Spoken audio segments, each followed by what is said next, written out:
Assalamualaikum warahmatullahi taala wabarakatuh. Bismillahirrahmanirrahim. Alhamdulillahirabbil alamin wassalatu wassalamu ala barakatuh ala sayyidil mursalin sayyidina Muhammadin wa ala alihi washabihi ummati ajmain.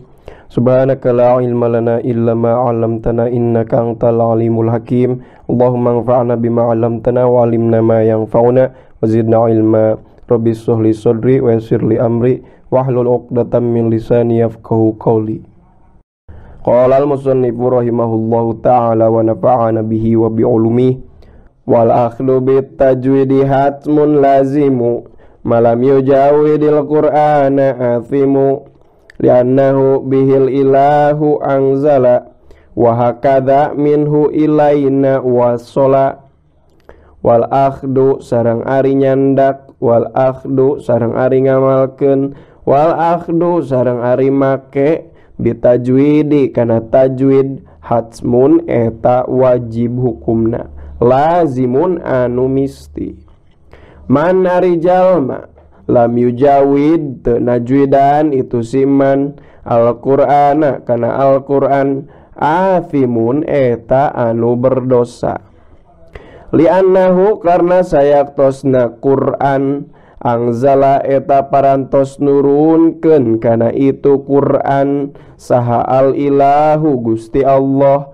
bihi sartana mawa tajwid wahakada jeung inget nya kitu deui sapertoskeun itu angzala al ilahu bihi wasola parantos dugi itu Al-Qur'an minhu ti ilah ilaina ka urang sadaya na wa huwa aidon hilyatu tilawati wa zinatul adai wal qiraati wa huwa sareng ari itu tajwid aidon kalawan deui hilyatu tilawati eta hiasan bacaan wa zinatul adai jeung hiasan maca bari nyorogeun. Jadi maksud al-ada teh al-qiraah bihadratis suyuh maca hareupeun guru wal qiraati jeung hiasan maca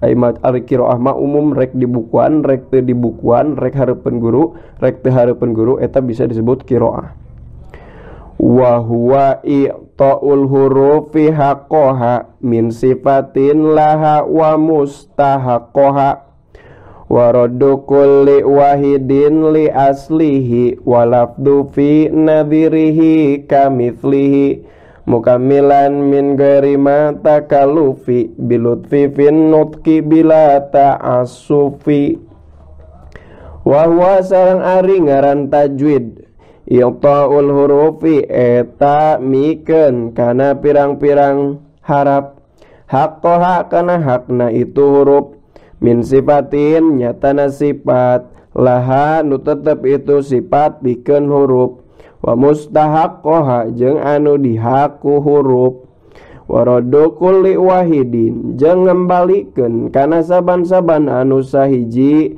li aslihi kana asalna itu wahid walafdu jeung ari lapad kamitslihi eta tetep samisil jeung itu lapad fi nadhirihi dina bandinganana itu lapad mukammilan barina anu nyampurnakeun min ghairi matakallufin kalawan tanpa aya rasa terbebani bilutfi kalawan lembut finutki dina ngucapkeunana bila ta'asufin kalawan teu sewenang-wenang teu sakahayang walaisa bainahu wa baina tarkihi ila riyadhatum ri'in bifaqihi walaisa sareng teu aya bainahu eta tetep diantara itu tajwid wa baina tarkihi jeung diantara ninggalkeun kana tajwid ila riyadhatum ri'in anging naon latihanna seseorang bifakihi kalawan make ujung bahamna itu si imriin ya maksud fakih teh nyata cenah ieu teh mimbabi itlaqil juz wa iradatil kul. Jadi ngucapkeun bagian nu dimaksud mah keseluruhan. Jadi fakaihi dua ujung baham urang nyata tigenggerong dugi ka biwir. Farok kikon mustafilan min ahrupi wahadiron tabkhima lafdil alifi. Wallahu a'lam bissawab. Subhanakallahumma wabihamdika asyhadu an la ilaha illa anta astaghfiruka wa atubu ilaik. Wassallallahu ala sayyidina Muhammad wa ala alihi washabihi wa baraka wasallam. Kekirangan kalepatan hapunten anu kasuhun. Hadanallahu wa yakum ajmain. Wassalamualaikum warahmatullahi taala wabarakatuh.